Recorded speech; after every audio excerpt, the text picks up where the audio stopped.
آج ہمارا موضوع ہے فشار الدم قوی یا ہائپر ٹینشن یا ضغط الدم قوی. یہ بھی ایک پبلک ڈیزیز بن چکی ہے اور ماہرین اور معالجین کے لیے ایک بہت بڑا چیلنج ہے. یہ ایک سائلنٹ کلر کے طور پہ بھی جانا جاتا ہے. دنیا میں سب سے زیادہ اموات دوسرے یا تیسرے نمبر پر ہائپر ٹینشن کی وجہ سے ہوتی ہیں. عام مشاہدے کی بات ہے کہ معالجین دیکھتے ہیں کہ 15 سے 20 25 30 سال ہائی بلڈ پریشر کی دوائیں کھانے کے باوجود بھی مریض فالج یا ہارٹ اٹیک یا کسی بڑے مرض گردوں کے فیل ہونا یا کسی آٹومیون ڈیزیز کا شکار ہوتے رہتے ہیں. وجہ اس کی یہ ہے کہ ہائپر ٹینشن کی 20 سے زیادہ دوائیں مارکیٹ میں مستعمل ہیں اور اکثر معالجین without differential diagnosis drug select کرتے ہیں جس کی وجہ سے یا مریض سیلف میڈیکیشن کی وجہ سے مشہور ادویات استعمال کرنا شروع کر دیتے ہیں اور غلط ڈرگ چوز کرنے کی وجہ سے پیچیدگیاں اور مرض کے ٹھیک نہ ہونا یہ اس کا نتیجہ نکلتا ہے. تو آئیے آج ہم سب سے پہلے ہائپر ٹینشن کی سبب کو سمجھنے کی کوشش کرتے ہیں. ہائپر ٹینشن ہوتا کیا ہے اور اس کا ماہیت مرض کیا ہے؟ ہوتا یوں ہے کہ جب ہارٹ خون کی نالیوں میں بلڈ کو دھکیلتا ہے تو شریانیں اسی قوت کے ساتھ پھیلتی ہیں اور ان کے پھیلنے کی وجہ سے خون پورے جسم میں رواں دواں ہو جاتا ہے اور گردش مکمل ہو جاتی ہے. اگر یہ پیریفرل ریزسٹنس پیدا ہو جائے جس قوت سے قلب نے خون کو عروق میں دھکیلا، اگر یہ عروق اس کے مطابق نہ پھیل سکیں اور ان کی الاسٹیسٹی یا ان کی لچک میں کمی واقع ہو جائے تو ہائی بلڈ پریشر نتیجے میں پیدا ہوتا ہے. یا اس کو آسانی سے یوں سمجھ لیں کہ جب خون کی نالیاں تنگ ہو جائیں، کسی بھی وجہ سے خون کی نالیوں میں تنگی پیدا ہو جائے تو بلڈ پریشر کے ساتھ فلو کرتا ہے. اس کی ایک سادہ سی مثال یوں سمجھیں کہ آپ اپنے پارک میں پانی کے ایک پائپ کے ذریعے سے چھڑکاؤ کر رہے ہیں. اگر آپ اس پانی کے پائپ کے سرے کو ذرا زیادہ زور سے دبائیں، پریس کریں تو پانی پریشر سے آگے کی طرف جائے گا. بالکل اسی طرح ہمارے خون کی نالیوں میں کسی بھی وقت اگر شریانوں میں کسی بھی وجہ سے تنگی پیدا ہو جائے تو خون پریشر کے ساتھ فلو کرتا ہے. قلب کی تشکیل اس بات کے لیے متعین ہے کہ آخری سرے تک بلڈ کو آکسیجنیٹڈ بلڈ کو ٹیشو تک پہنچائے. کسی بھی ٹیشو میں اگر بلڈ فلو پوری رفتار سے نہ پہنچ سکے تو اس ٹیشو میں ہائپوکسک کنڈیشن یا آکسیجن کی کمی واقع ہو کے اس ٹیشو یا اس نسیج میں موت واقعہ پیدا ہونی شروع ہو جاتی ہے جس کو ہم نیکروسس کہتے ہیں. تو قلب اس شریانی تنگی کو یا وہاں کسی رکاوٹ کو دور کرنے کے لیے زیادہ قوت کے ساتھ بلڈ کو پش کرتا ہے، پمپ کرتا ہے، جس کے نتیجے میں سائسٹولک پریشر ہائی ہو جاتا ہے. یہ اس کی ایک مجموعی ماہیت ہے جس کے پیچھے بہت سارے اسباب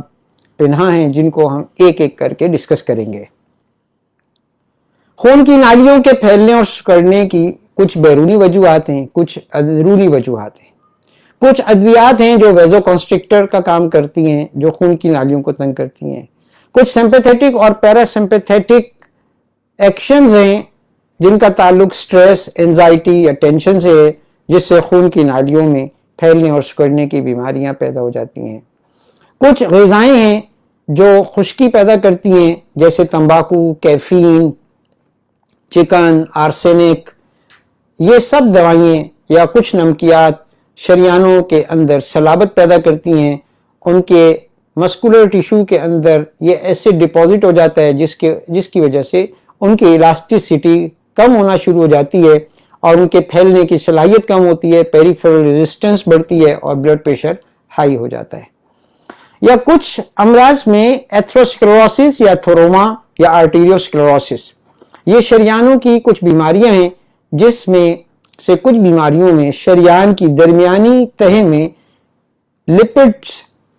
یا مختلف قسم کے مادے یا کیلشیم ڈیپوزیشن ہو جاتی ہے، جس کی وجہ سے شریانوں کے پھیلنے کی استعداد کم ہوتی چلی جاتی ہے، اور اگین پیریفرل ریزسٹنس یا بیرونی رکاوٹ پیدا ہوتی ہے کہ جس قوت سے قلب نے شریانوں میں خون دھکیلا تھا اسی کے رسپانس کے مطابق اگر شریانیں پھیل نہ پائیں تو یہ بلڈ پریشر کی صورت میں ظاہر ہوتا ہے۔ ایک یہ مجموعی ماہیت ہے۔ اس کے علاوہ ماہرین نے ہائپر ٹینشن کو دو حصوں میں تقسیم کیا ہے، ایک پرائمری ہائپر ٹینشن ہے اور ایک سیکنڈری ہائپر ٹینشن ہے۔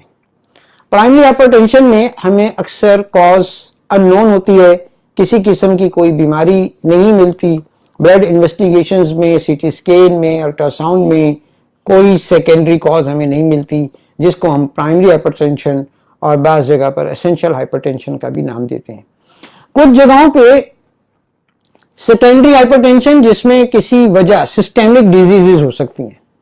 مثلا گردوں کی خرابی ہو سکتی ہے، میٹابولک ڈس آرڈرز ہو سکتے ہیں، جگر کی خرابی ہو سکتی ہے، مختلف خون کے امراض ہو سکتے ہیں، ہائپر لیپیڈیمیا ہو سکتا ہے، ہائپر کولیسٹریمیا ہو سکتا ہے، ہائپر ٹرائیگلائسرائیڈیمیا ہو سکتا ہے، ایل ڈی ایل کا بڑھنا ہو سکتا ہے، ان ساری چیزوں میں بھی بلڈ پریشر ہائی ہو سکتا ہے، اس کو ہم سیکنڈری ہائپر ٹینشن بھی کہہ سکتے ہیں۔ اب ہم یہ سمجھنے کی کوشش کریں گے کہ بلڈ پریشر بنتا کیسے ہے اور اس میں کس کس سٹیپ پر کون کون سی دوائیاں مفید ثابت ہوتی ہیں۔ ہوتا یوں ہے کہ پہلے 8-10 سال تک مریض کسی نہ کسی سٹریس یا نیند کی خرابی یا ٹینشن یا نیند کا پورا نہ ہونے کی وجہ سے قلب کی پیراسمپیتھیٹک سپلائی ڈسٹرب ہوتی ہے۔ جیسے ہم نے بعض پچھلے لیکچرز میں بھی یہ ڈیفائن کیا کہ ہمارے دماغ میں کچھ نیورو ٹرانسمیٹرز ہیں، ایسیٹائل کولین، سیروٹونین، جو پلاننگ، پروگرامنگ اور میموری ریکالنگ کا کام کرتے ہیں۔ یہی ایسیٹائل کولین پورے جسم کے سسٹمز کو کنٹرول کرنے میں بھی استعمال ہوتی ہے۔ فرض کر لیں اگر 50% یہ دماغ میں استعمال ہوتی ہے تو 50% دماغ اس کو پورے جسم کے نظام کو کنٹرول کرنے میں بھی استعمال کرتا ہے۔ اگر دماغ اس کو کسی وجہ سے 50% سے زیادہ استعمال کر لے تو ہارٹ پر اس کی سپلائی سب سے پہلے کم ہوتی ہے، جس سے ہارٹ ریٹ بڑھ جاتا ہے اور اس کی فورس آف کنٹریکشن کم ہو جاتی ہے۔ سائسٹولک پریشر اس پیراسمپیتھیٹک ڈس ڈسٹریبیوشن کے نتیجے میں، اس اعصابی تناؤ یا اسٹریس یا اوور ریکالنگ کے نتیجے میں کسی چیز کو بار بار سوچنا، کوئی ٹینشن لینا، کوئی خوف، کوئی بدلہ، جس کے نتیجے میں سارے نیورو ٹرانسمیٹر برین میں کنزیوم ہو جاتے ہیں، سوچنے والے کیمیکل دماغ میں استعمال ہو جاتے ہیں، تو جتنا جس سسٹم میں کمی واقع ہوتی ہے اتنا اس سسٹم کے ڈس آرڈرز یا بے قاعدگیاں یا بیماریاں پیدا ہوتی ہیں۔ جب قلب پر پیراسمپیتھیٹک سپلائی ڈسٹرب ہوتی ہے تو ہارٹ ریٹ بڑھ جاتا ہے، فورس آف کنٹریکشن کم ہو جاتی ہے، سائسٹولک پریشر گرتا ہے، جس کو مینٹین کرنے کے لیے جسم ایک نظام چلاتا ہے جسے ہم کمپنسیٹری ہائپر ٹینشن کہتے ہیں۔ تو اس کا سب سے پہلا اثر گردوں پر پڑتا ہے۔ گردوں میں جب خون پوری روانی کے ساتھ اور پوری قوت کے ساتھ گردش نہیں کرے گا تو گردے مختلف قسم کے کیمیکل ریلیز کرتے ہیں، مثلا رینین الڈوسٹرون میکانزم سٹارٹ ہوتا ہے، جس کی وجہ سے سوڈیم واٹر ریٹینشن شروع ہو جاتی ہے، یعنی خون میں پانی اور نمکیات رکنا شروع ہو جاتے ہیں اور گردہ ان فاضل نمکیات کو جسم سے پیشاب کے راستے خارج نہیں کر پاتا۔ جب یہ پانی اور نمکیات جسم میں ایک خاص حد سے زیادہ رکنا شروع ہو جاتے ہیں تو ہائپر وولومیا یعنی خون میں لیکوڈ یا مختلف قسم کے مائع جات کا عدم توازن پیدا ہو جاتا ہے اور ان کی رطوبات خون میں بڑھنی شروع ہو جاتی ہیں، اور ہائپر وولومیا کی وجہ سے کڈنی ایک اور کیمیکل کے ذریعے سے ایک انزائم کے ذریعے سے کمپلین کریٹ کرتا ہے جس کو ہم اینجیوٹینسن 1 کہتے ہیں۔ یہ اینجیوٹینسن 1 لنگس میں جا کر اینجیوٹینسن 2 میں کنورٹ ہو جاتا ہے اور اینجیوٹینسن 2 بلڈ سٹریم میں آ کے برین میں ویزو موٹر سینٹر پہ اٹیک کرتا ہے اور ویزو کنسٹرکشن کریٹ کرتا ہے، جس سے ہمارا بلڈ پریشر مینٹین ہو جاتا ہے اور عارضی طور پہ ہائپر ٹینشن کریٹ ہوتی ہے جس کو ہم کمپنسیٹری ہائپر ٹینشن کہتے ہیں۔ تو قلب کی قوت انقباضیہ کے کم ہونے کے نتیجے میں جو ہائپرٹینشن پیدا ہوئی، یہ ہائپرٹینشن اگر یہ کاز پرسسٹ رہے، قوت انقباضیہ کے کم ہونے کی، سٹریس کی، انزائٹی کی، نیند پورا نہ ہونا یا اس طرح کی چیزیں اگر پرسسٹ کرتی ہیں، تو یہ اینجیوٹینسن 2 مستقل یعنی کہ جو ہے زیادہ مقدار میں پیدا ہو کے مستقل ویزو کنسٹرکشن کرتا ہے، خون کی نالیوں کو تنگ کرتا ہے، جس کے نتیجے میں ہائپرٹینشن کریٹ ہوتی ہے، جس کو ہم اسینشل ہائپرٹینشن یا کمپنسیٹری ہائپرٹینشن کا نام دیتے ہیں۔ اس کا علاج صرف یہ ہے کہ آدمی اپنی نیند پوری کرے، کھانا وقت پہ کھائے، ضرورت سے زیادہ پانی نہ پیے، جتنی پیاس لگے اتنا پانی پیے، کچے نمک استعمال نہ کرے، پکا ہوا نمک سالن میں جو ہے وہ استعمال کرے، اوپر سے زائد نمک ڈالنا، تیز نمک کھانا بھی اس کی وجہ بن سکتی ہے۔ ایک ڈائریکٹ ہائپر ٹینشن ہے جس کا تعلق سمپیتھیٹک سسٹم سے ہے۔ گردوں کے اوپر کچھ گلینڈز لگے ہوئے ہیں اور ان میں سے کچھ ہارمونز ریلیز ہوتے ہیں جس کو ہم کیٹیکولامینز کہتے ہیں، اپینیفرین اور اپینیفرین کا نام بھی دیا جاتا ہے یا ایڈرینالین کا نام بھی دیا جاتا ہے۔ یہ جب زیادہ ریلیز ہوتی ہے کسی بھی بیماری کی وجہ سے، یا ایڈرینل کارٹیکس میں کوئی ٹیومر ہو یا کوئی ماس ہو یا کوئی آٹو امیون ڈیزیز ہو، کسی وجہ سے بھی، یا بہت ہی زیادہ خوف کی حالت ہو، تو یہ اس کی سیکریشن زیادہ جب جسم میں ضرورت سے زیادہ ہوتی ہیں تو ہارٹ پہ اس کے ریسپٹرز لگے ہوئے ہیں جن کو ہم بیٹا ریسپٹرز کہتے ہیں، یہ کیٹیکولامینز یا ایڈرینالین بیٹا ریسپٹر پر اٹیک کر کے سائسٹولک پریشر کو بڑھا دیتے ہیں۔ کمپنسیٹری ہائپر ٹینشن میں عموماً ڈائسٹولک پریشر بڑھتا ہے، اور ڈائریکٹ ہائپر ٹینشن میں جو کہ سمپیتھیٹک سسٹم کے نتیجے میں ہوا ہے اس میں عموماً سائسٹولک پریشر زیادہ بڑھتا ہے۔ اب بیٹا ریسپٹر جب ایکٹیویٹ ہوتے ہیں تو ہائپر ٹینشن کریٹ ہو جاتی ہے، اور مستقل اس کے سٹریس کی وجہ سے مریض دائمی طور پہ ہائپر ٹینشن کا شکار ہو جاتا ہے۔ تو پہلی دوائی جو معالجین ہائپر ٹینشن کے ذیل میں، اسینشل ہائپر ٹینشن کے ذیل میں سلیکٹ کرتے ہیں، وہ ACE انہیبیٹرز ہوتے ہیں جو اینجیوٹینسن 1 کو اینجیوٹینسن 2 میں کنورٹ نہیں ہونے دیتے، اور یہ عمل لنگس میں ہوتا ہے، اور لنگس میں جب یہ دوائی جا کر اینجیوٹینسن 1 کو 2 میں کنورٹ نہیں ہونے دیتی تو اس کے ریئیکشن کے نتیجے میں تھوڑا سا کف ریفلیکس ہوتا ہے، سانس پھولنے کی شکایت بھی ہو سکتی ہے، کھانسی کی شکایت بھی ہو سکتی ہے، اور یہ عارضی طور پہ پیدا ہوتی ہے، آہستہ آہستہ ٹھیک ہو جاتی ہے۔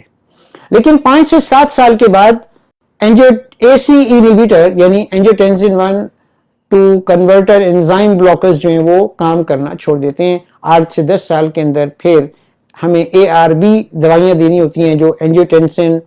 ریسپٹرز بلاکرز کہلاتے ہیں، جو برین میں ایکٹ کرتی ہیں دوائیاں، جس کی وجہ سے اینجیوٹینسن 2 اپنے ریسپٹر سے بائنڈ نہیں ہوتی، جس کی وجہ سے ویزو کنسٹرکشن نہیں ہوتی۔ لیکن یہ دوائیاں کاز کو ریموو نہیں کر رہی، کاز کو اسٹرانگ کر رہی ہیں، اور کاز تھی low cardiac output, parasympathetic distribution, stress یا لائف سٹائل کی خرابی۔ تو اس کو پہلے اگر ٹھیک کر دیا جاتا تو یہ دوائیاں ہمیں دینے کی ضرورت شاید نہ پڑتی۔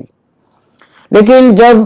ایک عرصے تک ریسپٹرز میں ریزسٹنس پیدا ہو جاتی ہے تو پھر یہ ARB دوائیاں جو اینجیوٹینسن ریسپٹرز بلاکر ہیں یہ بھی اپنا کام کرنا کم کر دیتے ہیں یا چھوڑ دیتے ہیں، تو پھر معالجین ویزو ڈائلیٹرز، اینزیولائٹک، مسکولر ریلیکسنٹ ادویات سے سہارا لیتے ہیں، اور ایک دوائی مریض کی 2 سے 3 دوائیاں اور ایڈ ہو جاتی ہیں اس کی زندگی میں، جو کہا جاتا ہے کہ ساری زندگی کھانی ہوں گی۔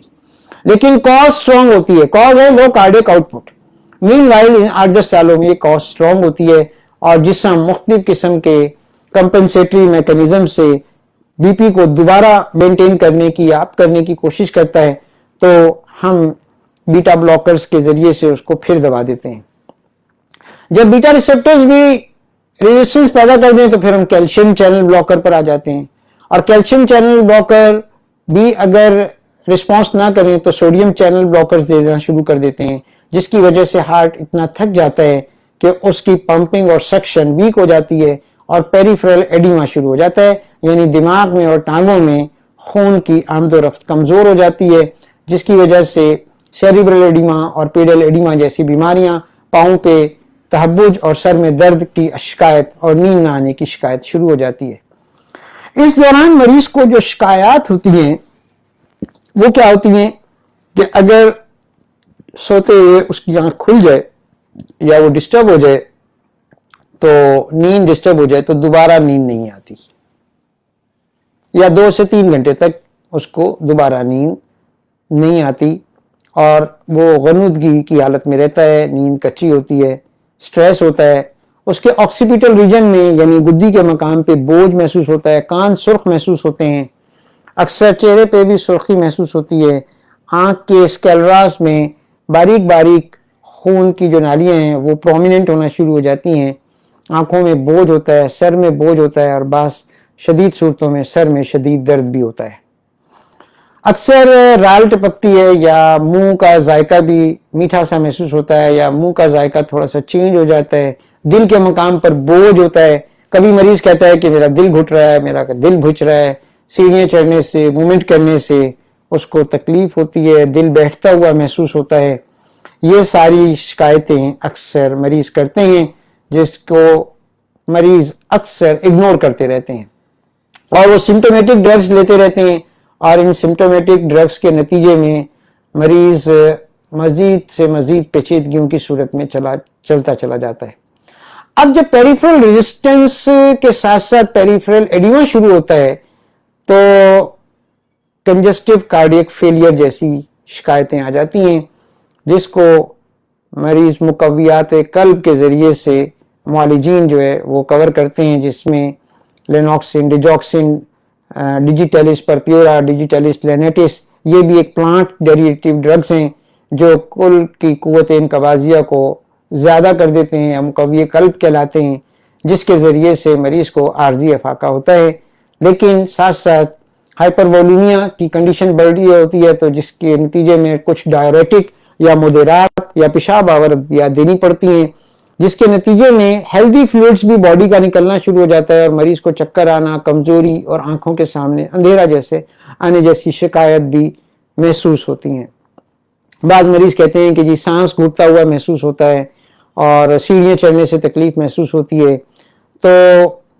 پھر معالجین پوٹاشیم سپیئرنگ ڈائیورٹک دیتے ہیں کیونکہ لوپ ڈائیورٹک سے پوٹاشیم بہت زیادہ لاس ہوتی ہے، تو پھر پوٹاشیم سپیئرنگ ڈائیورٹکس دینے کی وجہ سے پھر ان کے اپنے سائیڈ ایفیکٹس آنے شروع ہو جاتے ہیں۔ گویا کہ مریض 10 سے 12 دوائیں ساری زندگی کھا رہا ہوتا ہے۔ سبب کو نہ سمجھنے کا نتیجہ یہ ہوتا ہے کہ مریض کا اختتام فالج یا ہارٹ اٹیک یا مایوکارڈیل انفارکشن یا اسکیمک ہارٹ ڈیزیز پر ہوتا ہے۔